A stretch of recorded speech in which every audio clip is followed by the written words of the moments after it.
Welcome back. Well, human rights groups have accused the Iranian regime of carrying out a massacre as the death toll from anti-government protests tops 500. According to figures from the human rights activists in Iran, at least 490 demonstrators and 48 security personnel have been killed in the protests.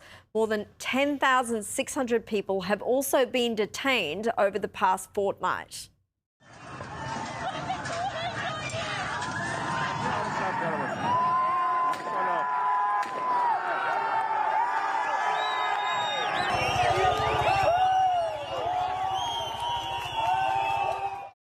US President Donald Trump has vowed the US will intervene if the Iranian government is found to be committing acts of violence against its citizens. He's also said the regime is trying to negotiate with him. The leaders of Iran called they want to negotiate. I think they're tired of being beat up by the United States. Iran wants to negotiate, yes. Negotiate what? We may meet with them. I mean, a meeting is being set up, but we may have to act because of what's happening before the meeting. Right. But a meeting is being set up.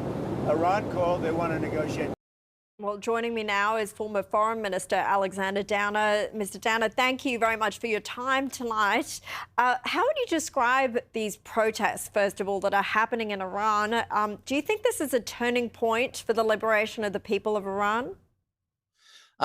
I hope so, but we can't be sure of that because let's remember back in 2009, there were similar protests in Iran and they were cracked down on by the regime very effectively. And so, and the West, by the way, on that occasion didn't support the Iranian protesters. So the difficulty for the protesters is that the Islamic Republican Guard, which has so much power, physical power in Iran, backs the Ayatollah and backs the theocracy. And until they start to break away, you can't see the regime changing anytime soon. But we have to give all the support we possibly can in whatever way we can to the protesters. There's no doubt about that. And it's heartening to hear what President Trump says in his support for them. Well, yes, we've heard President Trump's strong support here, and he's talking about how a meeting is likely to take place now. But the exiled Crown Prince of Iran, the key leader of this Iranian democratic opposition, has also asked Trump to step in. We're running out of time, so I won't play it here. But Iran's parliamentary speaker, he's threatened the regime with threatened to attack US military bases if the US does get involved, bases in the Middle East, of course. How much of a concern do you think that would be to Trump and the United States? And does Iran have the capability now even to launch serious attacks? Do you think that will hold Trump back from doing anything? That wouldn't worry the Americans at all. They can certainly deal with any attacks on their bases, and the Iranians have been attacking their bases anyway.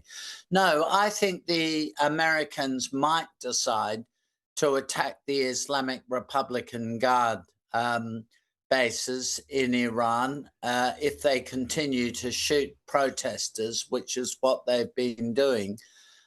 They're obviously not going to send any troops in there, but they've demonstrated, as they did very dramatically last year, that Iran can't really defend itself against air attacks from the United States.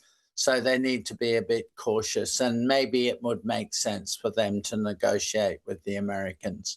Yeah, very, very quickly, just like 10 seconds or less. I mean, what do you think will come out of this meeting if it does take place? And you're right, they're in a compromised position after the attacks on their nuclear facilities. No, I don't know what will come out of it. Probably not much, because the Islamic Republican Guard will want to back up the regime for the time being. But ultimately, this is a regime that is doomed. And whether it's doomed now or in 2 or 3 years, it is doomed. Let's hope it's sooner rather than later. Alexander Downer, thank you so much for your time.